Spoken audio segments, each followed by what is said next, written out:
Bonjour à toutes et à tous et bienvenue dans Fleurs d'Avocat, le podcast où je vais à la rencontre des avocats bien dans leur robe.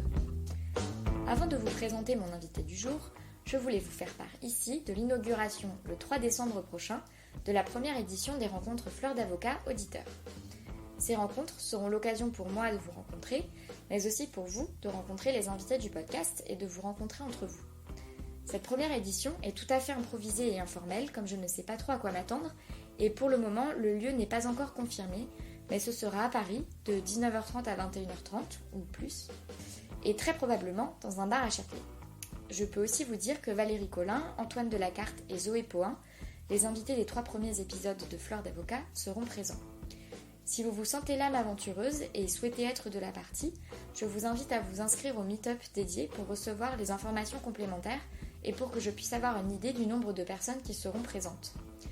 Pour cela, vous trouverez notamment un lien sur le site internet de Fleurs d'Avocat dans l'onglet événements ou encore sur la page Facebook du podcast. Passons maintenant aux choses sérieuses. Pour ce 4e épisode de Fleurs d'Avocat, mon invité est maître Chloé Provost. Chloé a prêté serment il y a 1 an et exerce à Paris dans le cabinet Ctorza, qui est spécialisé en droit social et ne défend que des salariés. Chloé m'a été présentée par maître Bérengère Dufresne, et comme pressenti par Bérengère, Chloé et moi nous sommes immédiatement très bien entendus. Je peux même vous confier que j'avais prévu d'interviewer Chloé un peu plus tard dans le podcast et de vous proposer aujourd'hui un invité dont le profil serait a priori plus éloigné de celui de Zoé, pour mieux varier à chaque épisode. Cependant, différentes annulations et reports d'interviews, de ma part aussi d'ailleurs, car je suis allée en Espagne rendre visite à un ami malade, ont chamboulé mon calendrier de production et j'ai bien failli ne rien pouvoir diffuser aujourd'hui. Chloé a pourtant sans aucune hésitation accepté d'enregistrer cet échange en dernière minute, mardi soir, dans son bureau, la veille d'une audience importante, entre 2 corrections de sa plaidoirie. Une vraie perle rare. En réalité, comme vous l'écouterez, ce n'est pas seulement sa disponibilité qui fait d'elle un tel bijou. Chloé est une intellectuelle passionnée et engagée, et son incroyable vitalité n'a d'égal que sa grande sensibilité. Je reconnais que c'est très abstrait dit comme cela, mais vous comprendrez ce à quoi je fais référence quand vous l'entendrez énoncer le sujet de thèse qu'elle aurait aimé réaliser, s'enflammer pour l'exercice de la profession, avant de sortir les mouchoirs pour éponger la difficulté de toujours se battre. Personnellement, j'ai du mal à croire que Chloé vient de souffler sa première bougie comme avocate, tellement son parcours est riche. Le secret de sa grande maturité professionnelle, c'est que Chloé travaille depuis sa première année de droit dans le cabinet Ctorza, où elle est aujourd'hui collaboratrice, en tant qu'assistante d'abord, puis juriste en parallèle de ses études. Je vous promets que, comme pour les autres invités du podcast, je ne connaissais pas le parcours de Chloé avant de l'interviewer. Ce n'est donc pas fait exprès si, encore une fois, comme pour Valérie, comme pour Antoine, comme pour Zoé, on retrouve chez Chloé une rencontre avec un avocat, une avocate en l'occurrence, qui l'a formée et la forme toujours avec patience, générosité et bienveillance à la profession. J'ai absolument adoré cet échange et je vous laisse donc à présent le découvrir. Bonne écoute!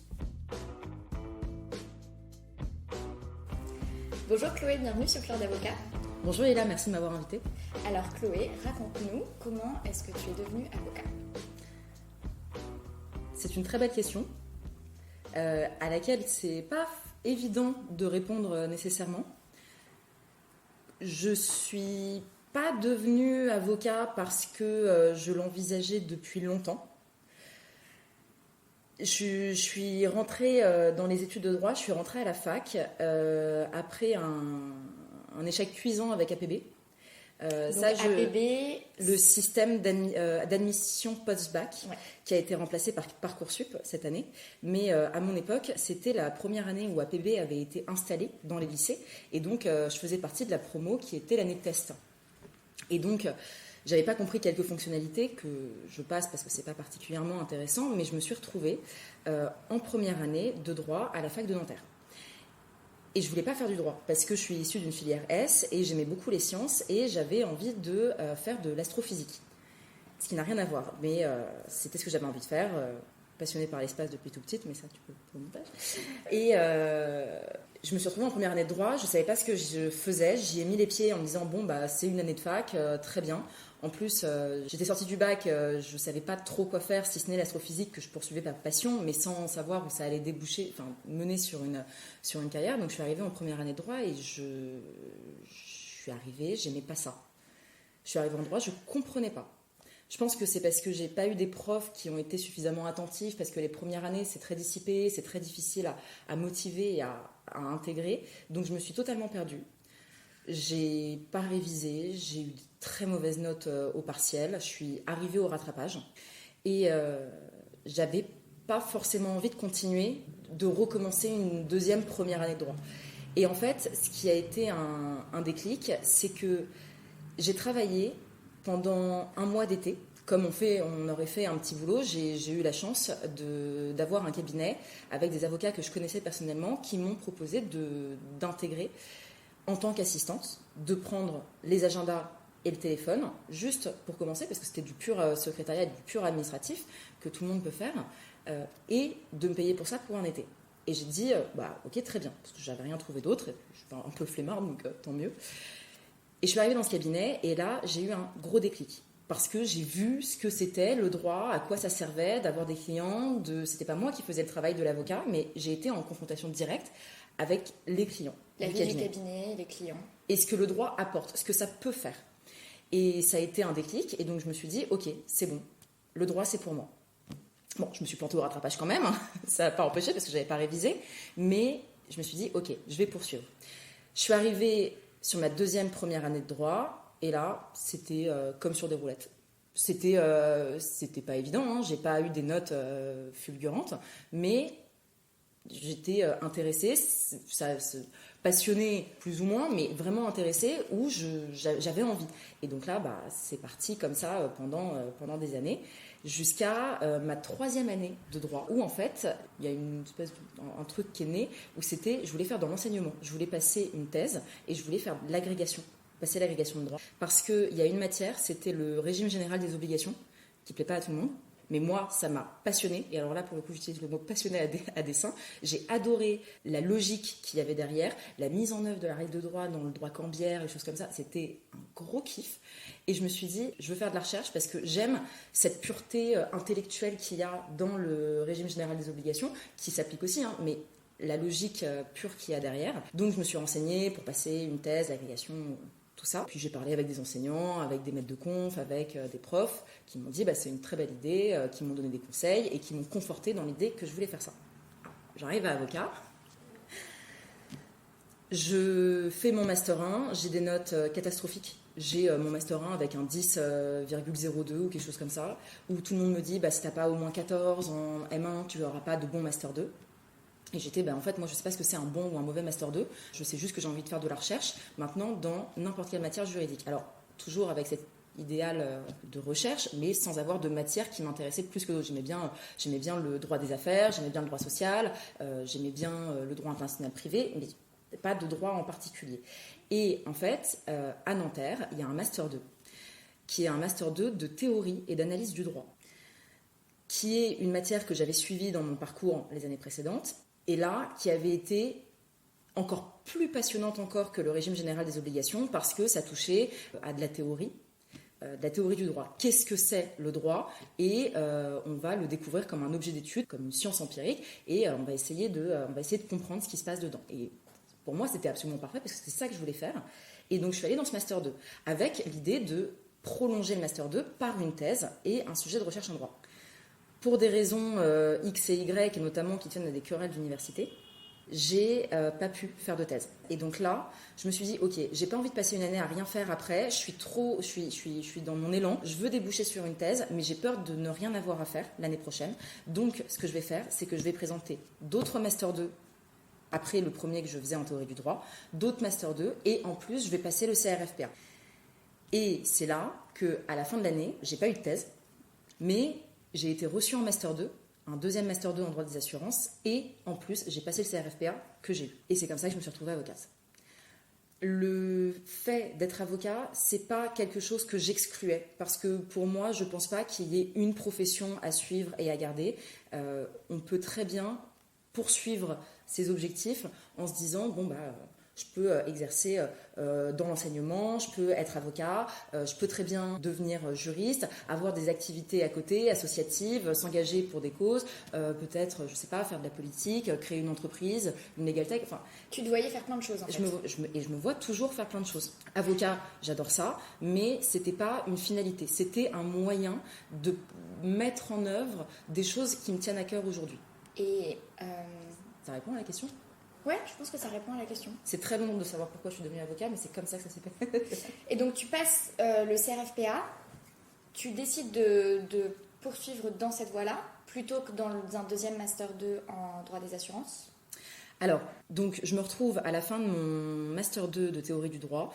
Je suis admise dans un Master 2 de droit des assurances et je suis admise au CRFPA. Je me suis dit, poursuis le CRFPA parce que c'est intéressant avocat, parce que j'avais entendu des histoires de personnes qui avaient passé l'école d'avocat et qui avaient enchaîné avec un contrat de thèse, qui arrivaient très bien à gérer les deux en même temps, enfin très bien plus ou moins, mais qui arrivaient à gérer de front l'avocature et la thèse. Donc je me suis dit, pourquoi pas moi ? Donc je vais continuer.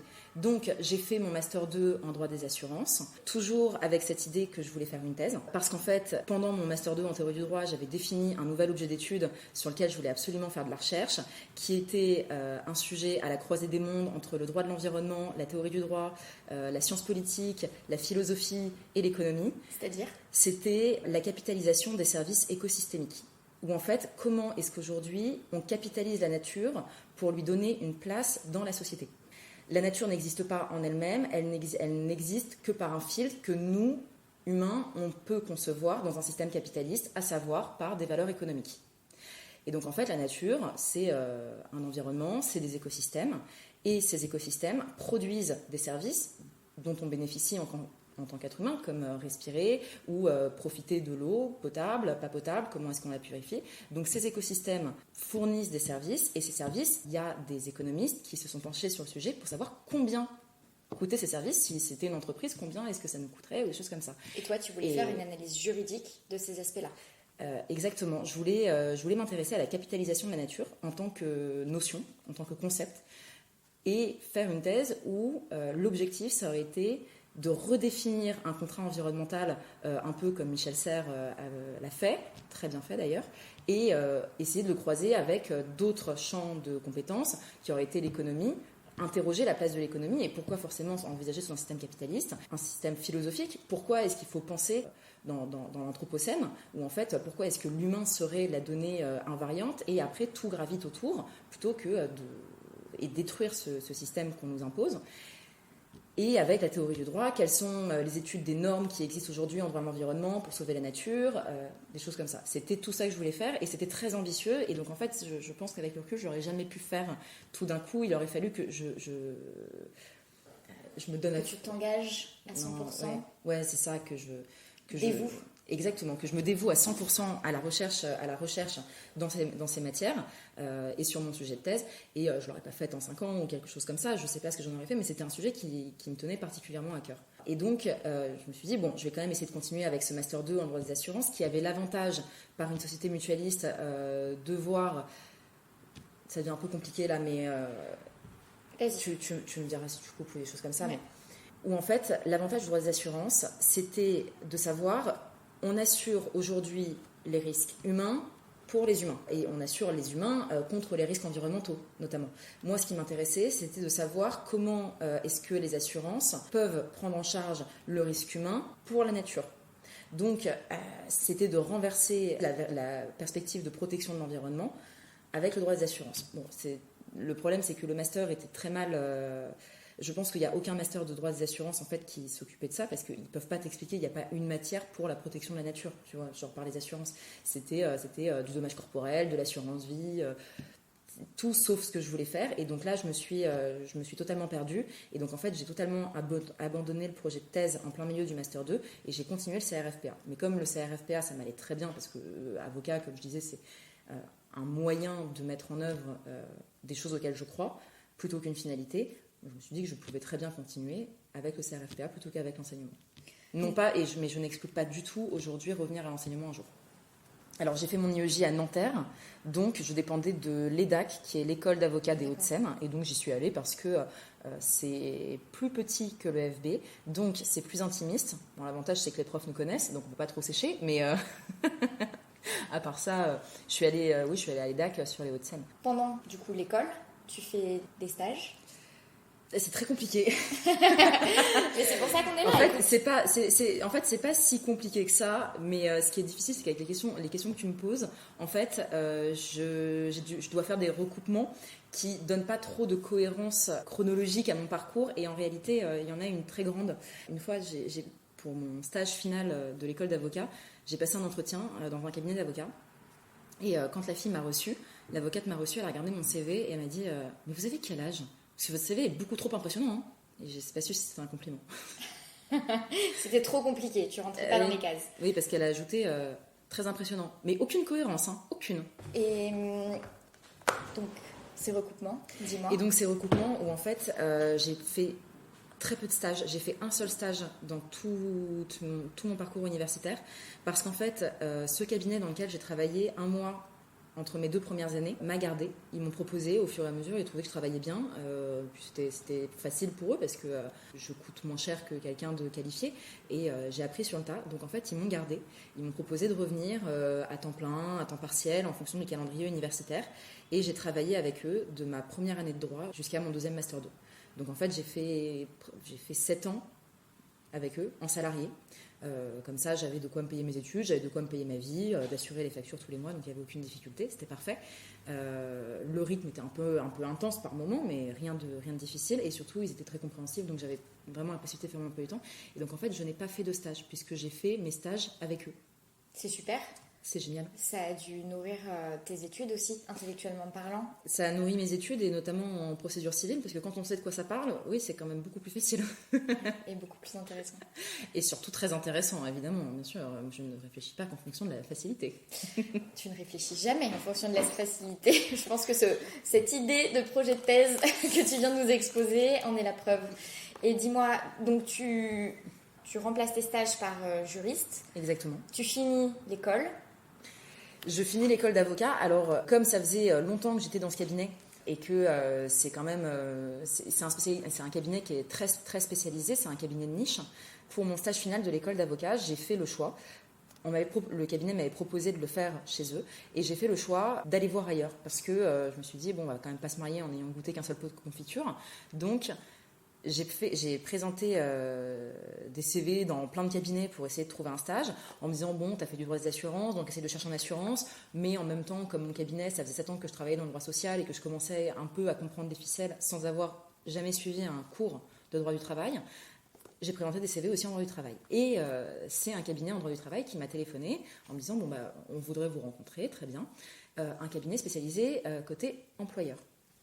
Il faut savoir que moi, le cabinet dans lequel je travaille depuis 7 ans est un cabinet qui ne représente que les droits des salariés. Et c'est un parti pris. Et donc là, je me retrouve dans un cabinet qui dit, nous, on défend les entreprises et les cadres sup. Bon, je décide d'y aller. Je me dis, bon, ça peut être intéressant de voir de l'autre côté de la barrière, de diversifier ses compétences et ses notions. Donc, j'y vais. Et là, je passe 6 mois où, en fait, ça a été très, très dur pour moi. Puisque je me suis dit, je vais apprendre sur le tas. Et je pense profondément qu'on peut tous apprendre sur le tas. Il n'y a pas de spécialité. On se spécialise pour être plus vendeur, mais il n'y a pas de spécialité. En revanche, là, je n'ai pas réussi. Je ne sais pas pourquoi. Je n'ai pas réussi. Je pense que c'est peut-être mes convictions politiques qui m'ont un peu bloquée. Et pour moi, ça a été un gros moment de remise en question où je me disais, mais en fait, t'es doué pour faire quoi ? Qu'est-ce que t'as envie de faire ? Est-ce qu'avocat, c'est vraiment pour toi ? Est-ce que tu ne deviendrais pas juriste ? Oui, mais juriste en quoi ? Enfin, j'ai eu une grosse période de doute pendant ces 6 mois parce que j'étais en permanence... Enfin, je me sentais... Attends, je ne vais pas dire pas bien parce que c'est pas non plus ultra top, mais... Mais t'as le droit de dire que tu ne te sentais pas bien. Je pense que... mais je me suis pas sentie bien pendant ce stage, ça a été très compliqué. En plus, j'avais eu des problèmes familiaux pendant la période où j'étais à l'école d'avocat, donc ça n'avait pas été facile. Et en fait, là, c'était le moment où pendant le stage final, on cherche aussi les futures collaborations. Et je sais que la première collaboration, c'est la plus dure à trouver. Ta première ligne sur le CV, c'est le parcours du combattant. Donc, avec mon CV qui était impressionnant mais sans aucune cohérence, je me suis dit, je ne sais pas ce que je vais faire. Je fais une petite pause. Vas-y. Pendant que c'était difficile dans ce stage final, que tu n'arrivais pas à apprendre sur le tas, tu n'arrivais pas du coup à délivrer un travail satisfaisant. J'ai progressé, mais... Je n'en doute pas. Comment est-ce que ça se passait avec l'équipe avec laquelle tu travaillais? Comment est-ce qu'ils ont réagi? Comment est-ce qu'ils t'ont encadré? En fait, ça s'est très mal passé et je pense que j'ai pas réussi à apprendre sur le tas, notamment à cause de l'équipe. Parce que l'avocate avec laquelle j'ai travaillé pendant 7 ans, elle est extrêmement pédagogue. Elle partait du principe que je ne savais rien. Et ce qui est vrai, je ne savais rien. Même parfois, il y avait des choses, elle m'expliquait, je le savais, j'avais compris où elle voulait en venir, mais ça fait jamais du mal de s'entendre dire les choses 2 fois, de voir une autre logique, une autre façon d'exposer les choses 2 fois, on les présente jamais de la même manière. Donc, j'avais été assez encadrée et il y avait une très grande pédagogie. Et surtout, quand on arrive en tant que stagiaire, ou même, je vais dire, a fortiori, parce que la véritable difficulté, elle n'est pas quand on est stagiaire et qu'on est encore là pour découvrir, elle est sur la première collaboration et quand on devient avocat, mais qu'on apprend à devenir avocat, parce que c'est pas inné, avocat. Quand j'ai été en stage final, j'ai pas eu cette pédagogie. Il y a eu des avocates qui m'ont encadrée et qui m'ont expliqué, et ça, je les en remercie parce qu'elles ont été d'une humanité, d'une bienveillance sans nom, mais d'autres sur lesquelles ça s'est pas bien passé parce que je ne comprenais pas la question, parce que je voyais pas où elle voulait en venir. Je dis pas que c'était parce qu'elle s'expliquait mal, peut-être que je ne comprenais pas parce que j'avais pas les notions, mais pas de là à en rigoler face à mon incompréhension ou à mon manque de connaissances. C'est dur ça. Oui. Mais c'est pas grave, parce que ça forge, parce qu'on se met une carapace et puis on se dit, bon bah voilà, ok, très bien, j'ai pas compris la première fois, bah ok, maintenant je comprendrai la deuxième fois. À chaque fois, on découvre de nouveaux sujets, donc on apprend en permanence. Mais c'était pas évident. Ça n'a pas dû aider à ta compréhension des futures questions qu'on rigole. Non, c'est sûr que quand on n'explique pas une première fois, moi j'essaye de comprendre pourquoi, mais je le comprends que par mon filtre d'analyse, pas avec le filtre que elles auraient peut-être voulu m'apprendre. Donc il y avait une incompréhension qui fait que voilà. Mais après, on apprend aussi à travailler avec les personnalités des gens, et puis au fur et à mesure, le stage final, ça a été difficile pendant les 3 premiers mois, mais les 3 qui ont suivi, c'est 6 mois en tout, les 3 derniers, il y a eu une nette amélioration, et je me souviens que à mon entretien de stage, à la fin du stage, l'associé qui me supervisait m'a dit oui, vous êtes amélioré, c'est certain. À l'occasion de cet entretien, tu as parlé de ces difficultés que tu avais rencontrées dans l'échange avec les collaboratrices? Non, parce que c'est très difficile en fait de venir sur la personnalité des gens. Je suis pas quelqu'un qui me laisse faire, mais je suis pas frontale non plus. Je suis assez bonne patte, même si j'ai beaucoup de caractère, mais je rentre pas dans l'art tant que je ne trouve pas ça fondamentalement justifié. Le fait que je ne comprenne pas, je pense que je l'ai suffisamment dit, je ne comprends pas en fait ce qu'on me demande, mais j'ai pas dit il y a un manque de pédagogie. C'est pas facile à dire ces choses, surtout quand on est dans une relation subordonnée. Non, c'est vrai que c'est extrêmement difficile, mais c'est l'objet de ce podcast, de réfléchir à ce type de problématique-là aussi. En fait, le management, encadrer des gens, encadrer des stagiaires, c'est comme avocat, ça s'apprend, c'est pas inné. En tout cas, pour la plupart des gens, c'est pas inné. Et le fait que, finalement, les personnes qui souffrent d'un mauvais management, parce qu'elles sont en bas de l'échelle, qui du coup ont du mal à apprendre, ont du mal à délivrer le travail qu'on attend d'elles, le fait qu'il y ait un tabou, qu'elles puissent pas en parler, c'est un système qui se répète, parce que finalement, personne n'en parle. Mais c'est pas toi, je veux dire, t'es une personne parmi 1000 lors de l'entretien d'évaluation ou de fin de stage, à pas avoir dit non mais moi j'ai été face à cette problématique et ça a conduit à des difficultés dans la qualité de mon travail, dans ma capacité de délivrer ce que vous attendiez de moi, parce que en fait je comprends pas ce qu'on attend de moi, et quand je comprenais pas, on me riait au visage Vraiment, c'est l'objet de ce podcast aussi. Bien sûr. De dire, Je suis c'est d'accord. dommage qu'il y ait cette omerta, mais c'est bien de souligner que tu as été dans cette difficulté-là, comme de nombreuses autres. Aujourd'hui, si c'était à faire, je n'aurais pas les mêmes retours sur la personnalité des personnes avec qui je travaille. Ce qui me fait dire d'ailleurs que il n'y a pas longtemps, j'ai eu un entretien annuel avec l'avocate aujourd'hui pour laquelle je travaille. Elle m'a dit bon, fais-moi un point sur sur ta première année de barreau, explique-moi ce que tu as bien aimé, ce que tu n'as pas aimé dans le cabinet, des choses comme ça. Je lui ai dit tout ce que j'aimais, et je lui ai dit, au titre des choses que je n'aime pas, c'est que vous êtes maître de mon emploi du temps, alors que je suis censée être libérale, et j'aimerais en récupérer la maîtrise. Et quand vous me téléphonez et que je dois répondre au quart de tour et tout mettre en branle pour vous, c'est difficile. Donc là, j'ai réussi à formuler, parce qu'on peut y arriver, mais on reste dans des relations de travail où c'est toujours délicat d'aborder ce genre de sujet. Donc on essaye de faire avec ce qu'on a. Et puis surtout, je pense que les avocats ont un ego. Je pense que pour devenir avocat, il faut avoir un ego. Et donc c'est difficile après de remettre en question cet ego. Il y a une différence entre en fait ego et intouchable. Oui, je suis d'accord avec la différence entre ego et intouchable. Mais je reviens juste sur le fait, là c'est plus sur mon activité perso, tu vois. Je m'occupe de salariés tous les jours, je vais au prud'homme et où on dit oui, mais personne ne se plaint, mais oui, mais en fait on est dans une relation subordonnée, donc c'est très difficile de pointer les choses qui ne vont pas, sauf quand elles arrivent à des cas où oui, là c'est vraiment intenable. Moi c'était pas non plus intenable, parce que sinon je serais partie, hein, je serais pas restée. Pour le coup, je suis pas quelqu'un qui reste à me complaire quand ça va pas et à regarder mon malheur. Quand est-ce que ça se termine? Non, je suis assez active. Justement, le but, c'était ces filles qui ne m'aimaient pas de... Ah, tu vas m'aimer. Peut-être. Peut-être qu'il aurait fallu plus de temps. Mais donc voilà, mais c'est pas intouchable. Et en l'occurrence, ta boss qui t'a fait part du fait que tu aimerais bien reprendre de la maîtrise sur ton emploi du temps, comment est-ce qu'elle a réagi à cette elle a très bien réagi. Il faut savoir que l'avocate pour laquelle j'ai travaillé pendant 7 ans m'a proposé ma première collaboration et de me prendre en tant que collaboratrice junior. Et en fait, le deal de base qu'elle m'a proposé, c'est, je pense, le meilleur deal. Je suis peut-être dans un cabinet de niche où j'avance dans le droit éventuellement avec des œillères, même si j'apprends beaucoup sur les relations de travail et très bien, mais elle m'a proposé pour moi ce qui est la véritable philosophie de l'avocat face à un avocat junior, c'est-à-dire du compagnonnage.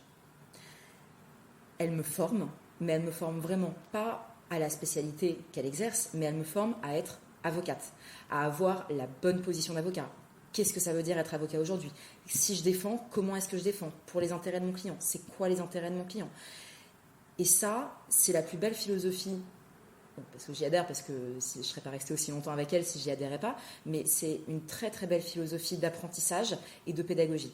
Donc aujourd'hui, je me sens tout à fait à l'aise dans mon cabinet parce qu'elle est là pour moi. Et quand je lui ai fait part de mes difficultés ou de ce qui ne me convenait pas tout à fait dans mon mode de travail, elle m'a dit, c'est tout à fait vrai, à ce moment-là, on va réfléchir au sujet. Donc on met en place des choses pour que je sois plus autonome et que je récupère la main sur mon emploi du temps, plutôt que d'être soumise aux aléas. Donc ce climat de confiance et de mentorat, cette relation que vous avez te permet de soulever des difficultés et lui permet de ne pas les prendre comme une attaque personnelle à son ego, mais de les prendre comme des voies d'amélioration. Bien sûr. Sur lesquelles on travaille, et puis ça va dans le bon sens. Ça va dans le très bon sens, et je suis très bien où je suis. Je sais que la vie est dure pour certains avocats à Paris. Je ne dis pas tous, je sais qu'il y a des personnes qui se plaisent, et il y a aussi des avocats, de jeunes avocats, qui sont pressés comme des citrons dans des cabinets, pas forcément des gros cabinets, mais aussi des tout petits cabinets, dans lesquels les conditions de travail sont intenables, et j'ai une chance immense d'être dans mon cabinet aujourd'hui. Je rebondis sur ce que tu dis. Moi, je trouve ça fou, mais c'est l'objet même du podcast, hein, qu'on en vienne à rencontrer des personnes comme toi qui, parce qu'elles ont des conditions de travail épanouissantes, en viennent à dire qu'elles ont une chance inouïe. C'est-à-dire... J'ai une chance inouïe, je suis très autonome dans mon travail. Elle me fait totale confiance dans les dossiers, je les suis, je suis en rapport direct avec le client, du début à la fin. Je prépare les dossiers, je vais les plaider, je suis l'exécution. S'il y a un appel, je reconclue, je suis le client. S'il a une difficulté, il me téléphone. On gère pas forcément ce qu'il y a sur le plan procédural et sur le plan juridictionnel, où en fait l'avocat, c'est pas que celui qui accompagne pour le procès. Ça peut aussi être des salariés qui ont des difficultés parce que ils rencontrent des difficultés sur leur lieu de travail parce que justement ils ont engagé une action pour faire valoir leurs droits, donc ça tend un petit peu les relations après en interne. Ils nous téléphonent en disant bon bah peut-être que là ça va pas, qu'est-ce que je fais? Et ben, on trouve des stratégies pour les aider et pour qu'ils vivent au mieux leur relation. Et ça c'est très très valorisant et c'est un très bel exercice. Et c'est justement là-dessus, justement pour ça que tout à l'heure je disais que pour moi, avocat, c'est pas une finalité, c'est un moyen. Pour moi, ce qui est important, c'est, ça va peut-être faire un peu fleur bleue de dire c'est d'aider les gens, défendre la veuve et l'orphelin, mais j'ai une gratification directe de mon travail à défendre des salariés plutôt qu'à défendre des entreprises avec des CE et des questions de vote, des choses comme ça. Et résultat, tu ne devrais pas travailler dans un cabinet non politisé, c'est-à-dire aussi impliqué en termes de parti pris de défense que le tien. Ça, c'est une très bonne question que je me poserai peut-être dans quelques années parce qu'aujourd'hui, j'apprends encore beaucoup dans ce cabinet à être avocat. Donc, je ne me vois pas partir parce que je n'ai pas fini et je pense que je finirai jamais d'apprendre, mais je me sens... Aujourd'hui, la question ne se pose pas. Mais si je voulais partir et trouver un autre cabinet, c'est vrai que dans quel cabinet, parce que défendre les salariés, des cabinets qui défendent que les salariés, il n'y en a pas beaucoup à Paris. Est-ce que j'irai dans un cabinet qui n'est pas politisé? Ça dépend, parce que après, je ne sais pas si je garderai la même spécialité en droit du travail. Il y a d'autres sujets qui me tiennent à cœur, notamment la défense de l'environnement, le droit des animaux, le droit des femmes aussi, des choses comme ça. J'ai toujours dit, quand j'étais à l'EDAC, on me posait la question, mais c'est quoi ta spécialité? Et en fait, quand je regarde mon parcours, de tout ce que j'ai fait à la fac, je me dis, mais en fait, j'ai pas vraiment de spécialité, si ce n'est de défendre des personnes, et ça c'est mon expression, contemporainement considérées comme faibles. Donc, toutes les personnes, en fait, contre lesquelles tous les rouages se mettent en marche et qui n'ont pas les moyens de se défendre. Et en fait, pour moi, c'est ça. C'est ma vision de l'avocat, c'est de porter la voix de ces personnes qui n'arrivent pas à faire entendre la leur et de faire entendre leur voix. Donc ça peut être n'importe qui. Ça peut être en droit pénal, par exemple, le droit des femmes, qui me tient à cœur, mais surtout, en réalité, ce que j'aimerais beaucoup faire, et ce sur quoi j'aimerais penser ma réorientation, c'est en droit de l'environnement et droit des animaux. Est-ce que tu es impliqué en parallèle de ton activité pour le cabinet, que ce soit dans ton activité personnelle ou dans des associations? Est-ce que tu t'es engagé? Alors non, je ne suis pas engagée. C'est justement quelque chose qui me perturbe un peu en ce moment parce que j'ai très très envie de m'engager. Après, le fait est, il y a un truc, c'est bien parce qu'on parle de choses très personnelles là, où en fait, la spécialité que j'exerce aujourd'hui, à savoir de défendre les salariés, il y a quelque chose auquel j'étais pas préparée pendant l'école d'avocat et auquel personne ne nous prépare en fait. C'est que justement parce que j'ai un rapport direct avec le client et je peux avoir une gratification immédiate, le rapport est je veux dire tendu, mais pas tendu parce que c'est conflictuel ou quoi, c'est très rapproché et intellectuellement c'est très difficile d'avoir une telle implication morale dans les dossiers. Je fais ce que je peux faire, je vais pas faire l'impossible parce que à l'impossible, nul n'est tenu. Et puis, je ne suis pas magicien, je ne peux pas garantir des résultats à mes clients.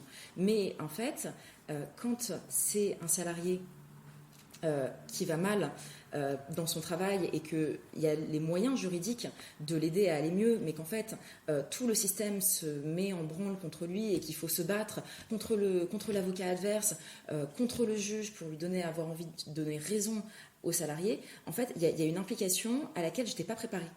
Et surtout, on va être réel, on traite avec des problèmes humains.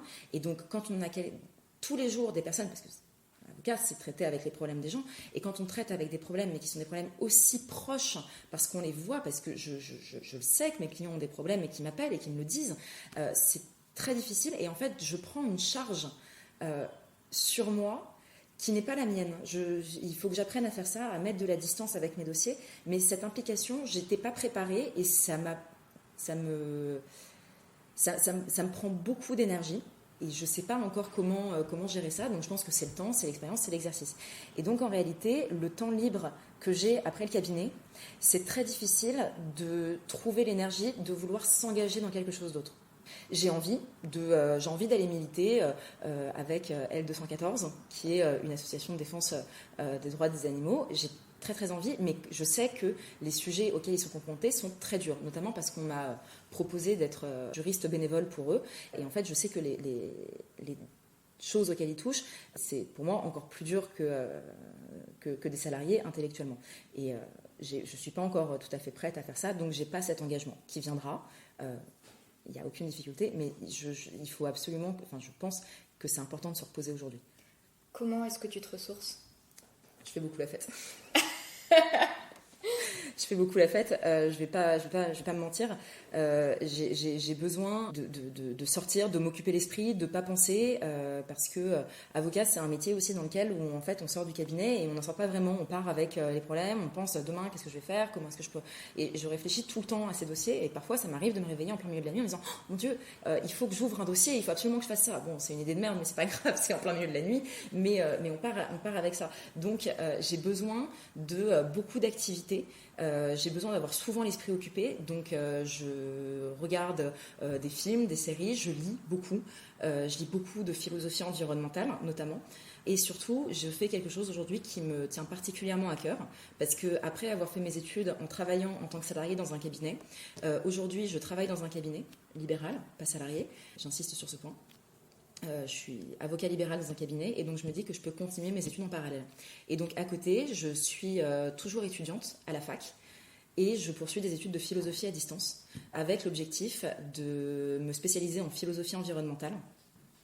Et c'est ce que je disais tout à l'heure, un jour je reviendrai à l'enseignement et j'espère pouvoir passer l'agrégation de philosophie en même temps que mon activité au cabinet, alors ce qui est très très compliqué, mais pour l'instant on va commencer par valider cette licence et après je réfléchirai avec mais j'ai très envie de poursuivre ça et donc ça m'intéresse beaucoup et donc en rentrant à la maison je fais mes cours de philosophie le soir et je lis beaucoup de philosophie environnementale, ça c'est ma grande passion et puis après je sors beaucoup avec les copains.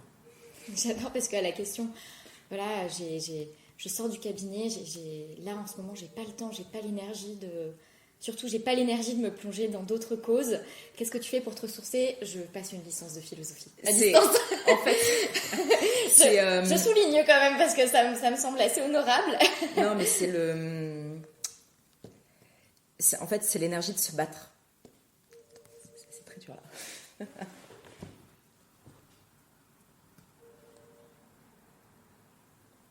Alors, je suis pas fatiguée, mais en fait. Là, pour le coup, juste entre nous, parce que ma boss le sait, mais je ne suis pas tout à fait sûre que... En fait, j'ai fait un espèce de burn-out en juillet, parce que justement, j'en pouvais plus de l'implication morale. Je lui en ai parlé, donc elle m'a dit, t'inquiète, ça va se passer, c'est juste un problème, parce que le truc, c'est que quand t'es avocat, t'as tous les délais en même temps. Et je dormais plus.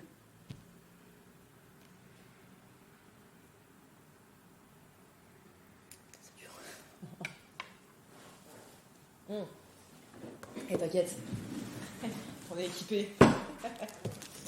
Et moi aussi, je suis une grande sensible. Toujours en fait, pendant les vacances, je me suis pas reposée. J'ai eu 3 semaines de vacances. Et en fait, il y a eu 1 semaine et demie où en fait, j'étais au cabinet. Alors, elle le sait parce qu'il y avait un dossier à gérer, machin et tout. Et en revenant en septembre, le premier jour où on arrive, bim, on se bouffe des merdes. Et en fait, depuis, j'ai l'impression de ne pas avoir réussi à me reposer.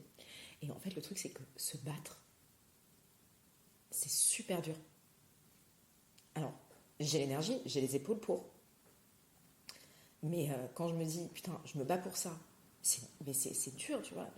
Tu vas te battre contre le confrère qui te raconte de la merde. Mais il y a des avocats à Paris qui n'hésitent pas à mentir. Que tu te bats contre le confrère, que tu te bats contre les juges, parce que c'est super difficile, un juge. Moi, j'ai l'impression de défendre un truc ultra objectif et je me dis, mais ce serait une injustice de laisser perdurer cette inégalité. Et en fait, à lâcher des coups comme ça demande une énergie, mais incroyable. Alors, toute l'agressivité et toute la colère que j'ai depuis que je suis, depuis que je suis petite, je l'exprime là-dedans, et c'est très bien. Mais en fait, parfois, je me dis, ok, les autres causes... Tu parles du fait que, du coup, tu as fait un burn-out. Est-ce que cet été, et surtout que tu as eu l'impression de pas t'être reposée, et que tu as du mal à prendre de la distance entre les dossiers, et donc que ça t'affecte beaucoup émotionnellement parlant, et au niveau de ton énergie, comment est-ce que tu as géré ce burn-out? Est-ce que tu t'es fait accompagner? Et sur la partie de l'apprentissage à mieux gérer la distance avec les dossiers, est-ce que tu te fais accompagner pour apprendre ça, pour t'améliorer sur ce point? Juste pour préciser, je parle de burn-out, mais comme on l'utilise dans le langage commun sans que ce soit médicalement constaté, c'est juste que j'ai eu une grande période de fatigue avec beaucoup de travail, et j'avais l'impression de ne pas en venir à bout, et que j'allais faire des erreurs dans des dossiers par manque de temps, par manque d'application, parce que y a 100 pages et puis j'ai le temps d'en lire que 50. Alors est-ce que je vais pas passer à côté d'un truc fondamental? Mais j'avais ça, et j'étais très très fatiguée. J'ai pas lâché, parce que je me disais que c'était qu'une période déterminée, et c'est vrai, parce que quand on a des délais, on voit les délais, donc on se dit une fois que le délai est passé, ça ira mieux. Bon, après il y a d'autres délais, mais après on gère plus ou moins bien. Je me suis pas fait aider. J'ai hésité à un moment à me dire si c'est trop dur, tu peux pas, et il faut se préserver aussi, parce que la première chose qu'on dit à nos salariés qui viennent nous voir, c'est de leur dire la santé, c'est ce qu'il y a de plus important. Et je me suis dit, mais c'est pas possible de donner ce conseil sans se l'appliquer à soi-même. Mais j'ai hésité, et je l'ai pas fait, parce que je me suis dit pas très bon, enfin je sais pas, mais j'en suis sortie, donc voilà. D'essayer de repousser ses limites à chaque fois, en me disant je vais pas faire non plus n'importe quoi. J'en ai parlé à ma boss à cette période. Je lui ai dit il y a tout ça à faire, faut que j'hiérarchise. C'est elle qui m'a aidée, déjà en me rassurant. Elle a essayé de m'expliquer. Alors c'est facile de l'entendre, c'est beaucoup plus difficile de l'appliquer, que oui, il faut prendre de la distance, que les dossiers, la vie des personnes que je représente, c'est pas ma vie, donc il faut que mais il y a que le temps qui fait qu'on apprend à se distancier de ça. J'ai fait une cure de vitamines. Je me suis beaucoup reposée les week-ends, mais pas forcément reposée en dormant, reposée pour respirer un peu et sortir et se changer les idées. Ce qui m'a beaucoup aidée, c'est d'en avoir parlé avec des personnes, et notamment deux copains avocats aussi, qui sont dans le cabinet et qui ont des conditions de travail qui sont pires que les miennes, et où en fait le soir on se racontait nos journées, et en fait on lâchait ce qu'on avait à lâcher, mais le lendemain ça recommençait, et puis voilà. Mais c'est pas une aide formelle, c'était une aide, c'était de l'entraide. Et aujourd'hui j'essaye d'appliquer de la distance avec les dossiers. Alors c'est très dur, et d'ailleurs, pour dire, les avocats prennent de la distance avec leurs dossiers. Parfois, je suis en audience et j'adore quand un avocat dit j'ai été licencié, ou on a attesté que. Enfin, ils parlent de leur dossier en parlant d'eux. En fait, ils n'utilisent plus le pronom de la personne qui représente, mais d'eux. En fait, c'est je. Et on dit oui, c'est pas très objectif, mais en même temps, je trouve ça bien, parce que ça dépend comment c'est fait, mais ça démontre qu'il y a une réelle implication, parce qu'on le prend vraiment à cœur. J'évite de faire ça maintenant, moi, quand j'y pense, en disant non, c'est pas moi, c'est la personne que je représente. J'essaye de mettre de la distance. Je pense que j'en prends parce que je me sens devenir plus dure. Au début, c'est difficile de comprendre la différence entre un avocat et un psy. Les clients parlent de leurs problèmes, et puis donc mais ce qui est naturel, on ne fait pas la distinction entre ce qui est juridique, de ce qui l'est pas, et puis même, il ne faut pas mettre de barrière aux clients, parce qu'on ne sait pas ce qui est pertinent de ce qui l'est pas, et s'il se met des freins, ça se trouve, on va passer à côté d'une information essentielle. Donc au début, je ne savais pas faire la différence entre psy et avocat. Je pense que je ne sais toujours pas la faire, mais je me sens devenir plus dure en disant si je sens que la conversation, que le rendez-vous dérive vers quelque chose que je ne gère pas, parce que c'est pas ma formation.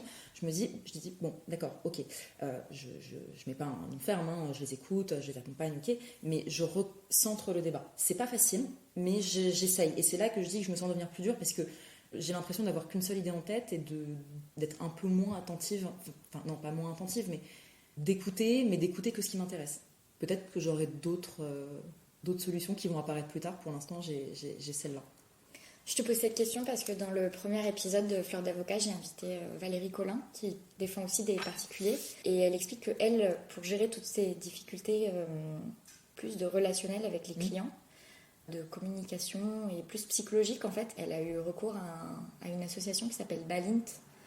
Mais personne ne connaît, enfin moi je ne connaissais pas. Qui est justement une association qui initialement a été créée pour les patients, pour les soignants, dans leur gestion de leur relation avec les patients. Et c'est des groupes de réflexion en fait dirigés par un psychologue auprès de professionnels d'un corps de métier pour réfléchir à des problématiques vraiment de relations clients. Et ça me fait aussi penser à une autre avocate que j'espère avoir sur le podcast, je ne dirai pas son nom, qui s'est formée au coaching. Et elle s'est formée au coaching, pas pour exercer en tant que coach ou quoi que ce soit, mais parce qu'en fait, elle s'est rendue compte que dans la gestion du relationnel et de ses échanges avec ses clients, elle fait du droit pénal des affaires.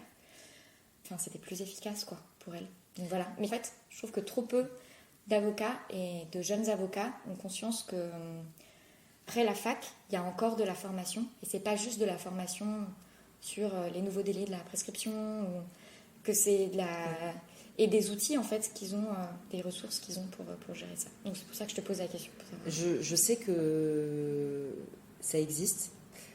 Je sais que j'ai déjà vu dans des cabinets d'avocats, pour des raisons X ou Y, j'y suis allée. J'ai vu des brochures sur la table de la salle d'attente de coach, que faire après le litige particulier, de la matière dont s'occupait l'avocat qui recevait.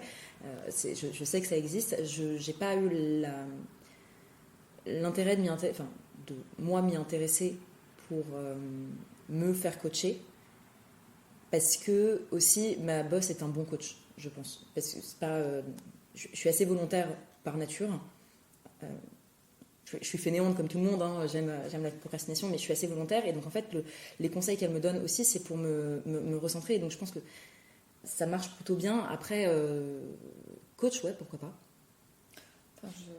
Enfin, non, j'ai réfléchi et je me dis ça pourrait être intéressant. Parce que en réalité, je me souviens quand on était à l'école d'avocat, on avait des cours de plaidoirie et puis on avait un metteur en scène qui venait. Donc en fait, on peut se faire coacher partout, enfin pour la prestation orale qu'on a à l'audience, mais aussi peut-être à l'intérieur du cabinet pour même gérer une équipe. Par exemple, on n'a aucune... je parlais de ça avec une amie qui a fait une école de commerce où je lui disais ouais, mais j'ai un stagiaire, mais je sais pas trop comment... je sais pas, le former, je suis pas sûre d'avoir les bonnes compétences, je suis pas sûre de bien faire. Il me disait, mais tu sais, ça s'apprend en école de commerce, on a des cours de management, c'est pas compliqué, il y a des formations pour ça, des choses. Oui, il faut pas qu'on traverse le droit avec des œillères monomaniaques, le droit, la pureté du droit. Non, mais c'est vrai que c'est des formations qui sont pas forcément données, en fait, que ce soit à l'école. Moi, j'ai pas fait l'école des avocats, mais que ce soit à l'école des avocats ou que ce soit après, dans le cadre des cabinets, etc. Et en fait, typiquement, cette problématique, j'en parlais avec un ami qui se retrouve à avoir un stagiaire et une autre collaboratrice dans son cabinet, et en fait, qui se retrouve à les gérer. Et il est en train de se dire, mais en fait, je gère une équipe là. Et je lui dis, et du coup, tu vas faire quelque chose pour apprendre.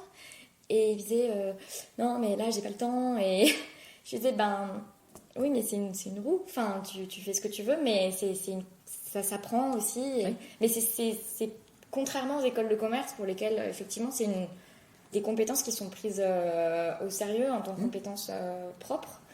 Parmi les avocats, c'est vraiment... c'est un non-dit. Ouais, c'est rare. Et je reviens sur tes études de philosophie. Oui. Est-ce qu'il y a des concepts qui te tiennent à cœur sur lesquels tu réfléchis de manière théorique et ou pratique? Il y a des concepts auxquels on est confronté tous les jours sans savoir que ce sont des concepts sur lesquels on peut réfléchir, qu'on peut déconstruire et reconstruire par la suite. Il y a deux notions. mais qui sont assez proches l'une de l'autre. C'est le concept que j'aime beaucoup, c'est le concept de liberté. On n'est pas en France pour rien. La liberté, c'est pour moi la plus grande chose qu'on puisse trouver chez un individu. Sa liberté, c'est en principe absolu. Alors après, moi je réfléchis à la liberté et je me dis mais c'est incroyable, il faut être libre de faire les choses, il faut aller au bout, on ne peut pas nous empêcher d'exprimer notre liberté, tout ça. Et je me dis oui, mais en même temps, la liberté, c'est aussi dans la mesure de la liberté de l'autre, donc il y a forcément une contrainte à un moment qui s'applique, mais est-ce que la contrainte, c'est vraiment la liberté? Oui, mais en même temps, la soumission volontaire à la contrainte, c'est la liberté. Enfin, il y a tout ça qui... Bon, ça, je renouvelle pas le concept de liberté, hein, c'est tout ce qu'on a appris. Mais ça m'intéresse parce qu'on réfléchit, on ne formule pas forcément tout ce à quoi on réfléchit, mais je me trouve confrontée à des contradictions intellectuelles que j'essaie de soulever par des lectures, par des recherches, des choses comme ça. Alors, Et par exemple, la liberté, quand tu dis que tu y réfléchis, si on devait faire un lien entre ta réflexion sur la liberté, ta réflexion entre ton exercice en tant qu'avocate, c'est que je jouis d'une très grande liberté dans mes dossiers, d'une grande autonomie. Ma boss me fait confiance, je crois, sur ce que je fais. Et donc, en fait, je me retrouve seule dans mes dossiers, parfois, à prendre des décisions. Et ces décisions à prendre, elles ne sont pas forcément évidentes. Alors, je ne prends pas des décisions toute seule, je ne fais pas n'importe quoi. Voilà. Si j'ai le moindre doute, je préfère poser la question. Mais sur des questions que j'ai déjà croisées et où je n'ai pas besoin d'avoir... une confirmation ou l'aval de quelqu'un, je prends cette décision. Et cette prise de décision, elle est difficile parce que quand on se dit, je suis toute seule à choisir quelque chose et qu'il n'y a personne pour en filet de sécurité, pour me retenir et me conforter en me disant oui, c'est bien ce que tu as fait ou non, je te comprends. Quand on est seul à prendre ça, cette décision, c'est très difficile parce que j'ai l'impression qu'aujourd'hui, c'est difficile de prendre des décisions, mais c'est difficile pour tout, hein, parce que faire des choix, c'est ce que Bergson appelait le cimetière des possibles, un truc qui me tient beaucoup à cœur, ça aussi. À chaque fois qu'on fait un choix, on renonce à tous les autres. Et donc, on a peur de faire un choix parce qu'on ne sait pas ce à quoi on renonce. Et on se dit, le moins de choix je fais, peut-être que je sauvegarde toutes mes possibilités et donc je vis sereinement...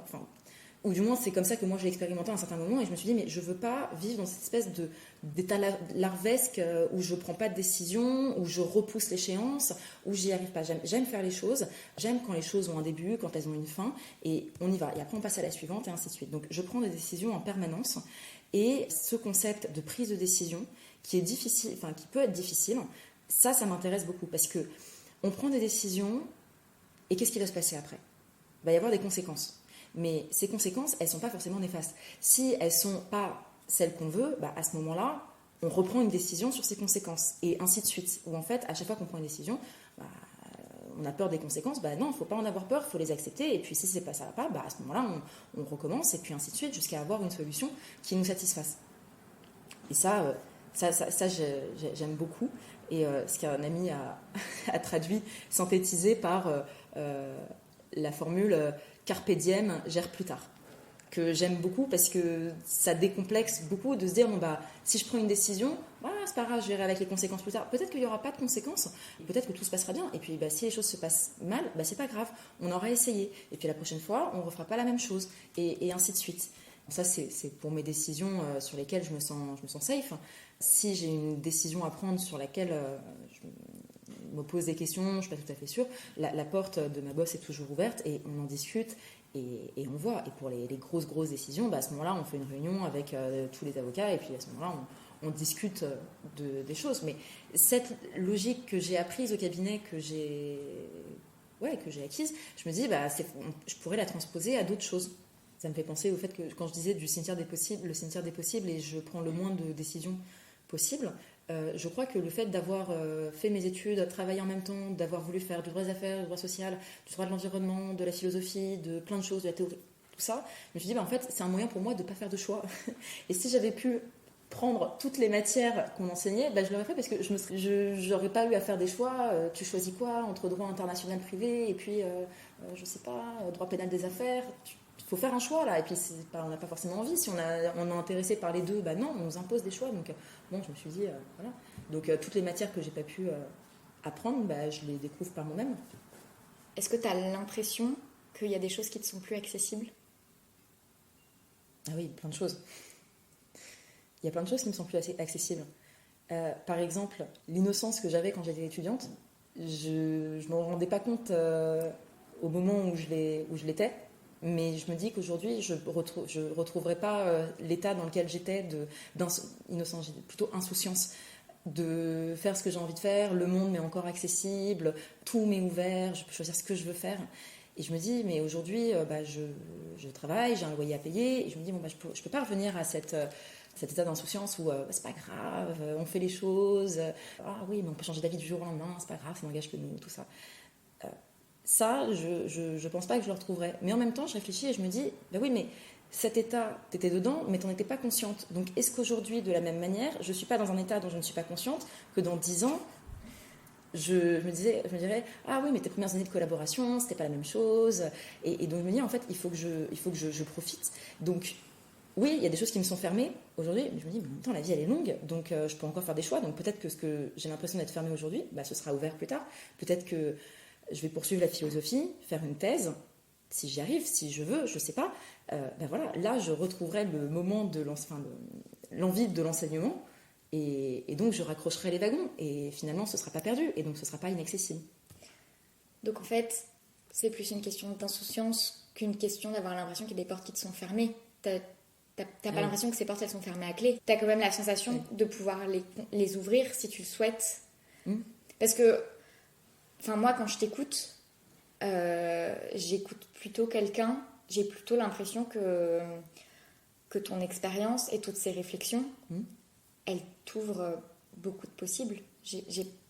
Et presque plus du fait d'avoir fait des choix et de les avoir appliqués que si tu étais resté à un stade de théorie et d'études, tu vois. Oui, alors je pense pas que des portes soient fermées à clé. Je pense que ça tient qu'à nous de les ouvrir. Après, ça demande beaucoup d'efforts et d'investissement. Je comprends que si demain imaginons, je veux quitter l'avocature et je veux monter ma boîte dans je sais pas quelle... je sais parce que parfois j'ai quelques idées, j'aimerais bien être entrepreneur et créer quelque chose de mes propres mains. Je me dis, bon, ça nécessiterait beaucoup de changer radicalement de mode de vie. Et je me dis, bon, après, en même temps, si j'ai vraiment envie, je peux essayer. Enfin, je sais pas, je réfléchis dans l'absolu, mais tu te je sens pas pense entrepreneur en étant avocat?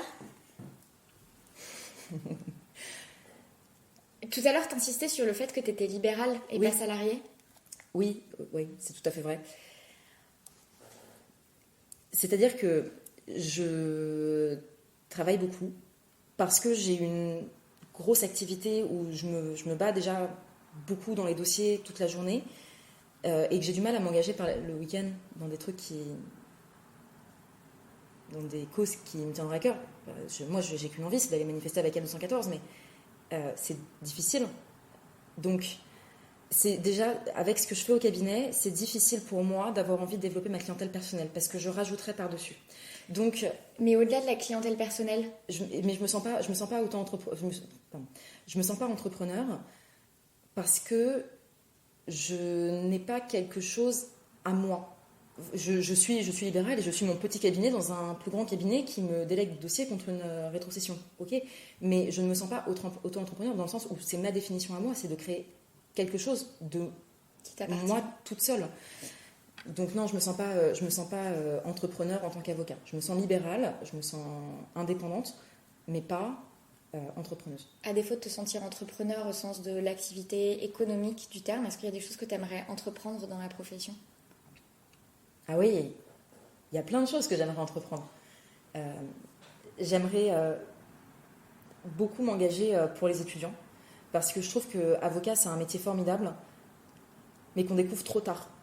Je sais qu'il y a de jeunes étudiants qui ont du mal à accéder à des stages d'observation en cabinet, parce que, un stagiaire, tant qu'à être là, autant qu'il fasse quelque chose, et puis plus ils sont jeunes, et puis moins ils peuvent en faire, parce que, voilà, c'est ce qu'on pense.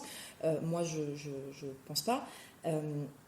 J'aimerais beaucoup que les étudiants puissent découvrir le plus tôt possible ce que c'est le monde juridique. Mais après, avocat ou dans des cabinets de juges ou chez les huissiers, enfin n'importe où, mais ils vont s'engager dans des études de droit qui, en fait, en réalité, on met un pied, puis le deuxième, puis après on est jusqu'à la taille, et après, c'est pas qu'on n'en sort plus, mais c'est qu'on s'engage pour des études qui sont longues.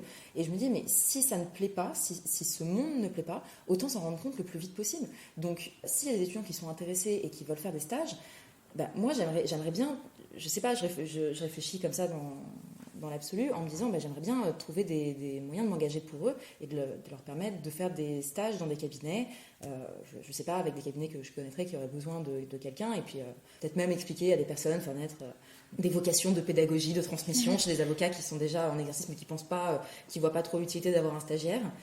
Ça, c'est quelque chose auquel je réfléchis. Parce que j'ai été chargée de TD et je me souviens des étudiants qui étaient intéressés, et en fait je voulais leur expliquer ce que c'était. Mais c'est tellement acquis, une fois qu'on a fait 8 ans d'études en droit, il y a des notions, c'est évident, on n'arrive même plus à les expliquer tellement c'est des automatismes. Alors on déconstruit, et je me dis, mais il y a ces étudiants, j'aurais bien aimé leur montrer ce que c'est. Et je me dis, mais quoi de mieux pour leur montrer ce que c'est que de les emmener avec moi, comme ça ils savent. Et je me disais, mais il faudrait qu'ils aient tous fait un stage à la fin de leur premier semestre de première année. Bon, évidemment c'est difficile. Moi quand je suis arrivée dans le cabinet pour lequel je travaille, j'avais une première année d'échec en droit déjà dans les pattes, et puis je connaissais même pas la différence entre un arrêt et un jugement. Je comprends que quand on est avocat, on n'a pas la patience forcément d'expliquer ça à des étudiants dont on n'est même pas sûr qu'ils vont rester. Mais en même temps, c'est un enrichissement de découvrir ça. J'ai envie de dire, le cabinet dans lequel tu es a bien fait de prendre le temps de t'expliquer et de te former, puisque 8 ans, 7 ans plus tard, tu es là et tu t'occupes des dossiers avec une liberté, une autonomie...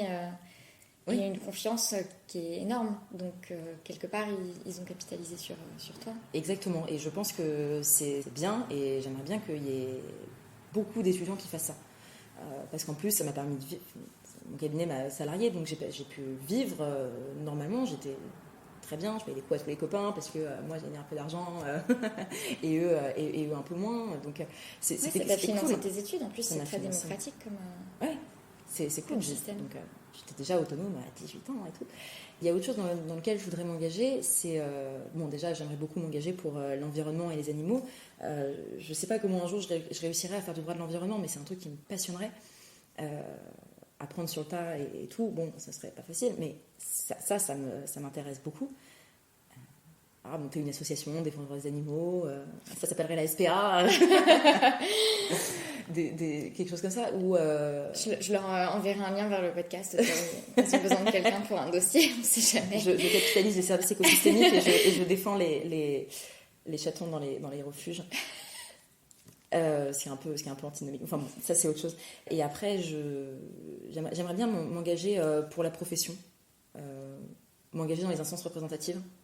Je sais pas comment, mais je vais voir. Enfin, j'en suis qu'à ma première année d'exercice, donc je suis pas pressée non plus, mais ça m'intéresse beaucoup parce que je trouve qu'on a une très très belle profession. On est nombreux, on a beaucoup de choses à échanger, on a beaucoup de choses à partager. Là, je suis en train de faire mon programme politique. Vas-y. C'est chouette que tu abordes la question de l'ordre. Est-ce que tu as l'impression que l'ordre est là pour toi ? Enfin, est-ce que toi, tu as l'impression que tu peux t'adresser à l'ordre, que tu seras défendu ? Alors, je pense que si je m'adresse à eux, je trouverai quelqu'un. Le fait est qu'on n'a pas je pense pas qu'on ait un ordre uniquement quand on en a besoin. Donc là, je me sens, à l'inverse, si c'est pas quand j'en ai besoin, je me sens extrêmement distante de mon ordre parce que j'ai l'impression de ne pas savoir ce qui se passe. J'ai appris qu'il y avait une commission d'avocats pour les questions CARPA.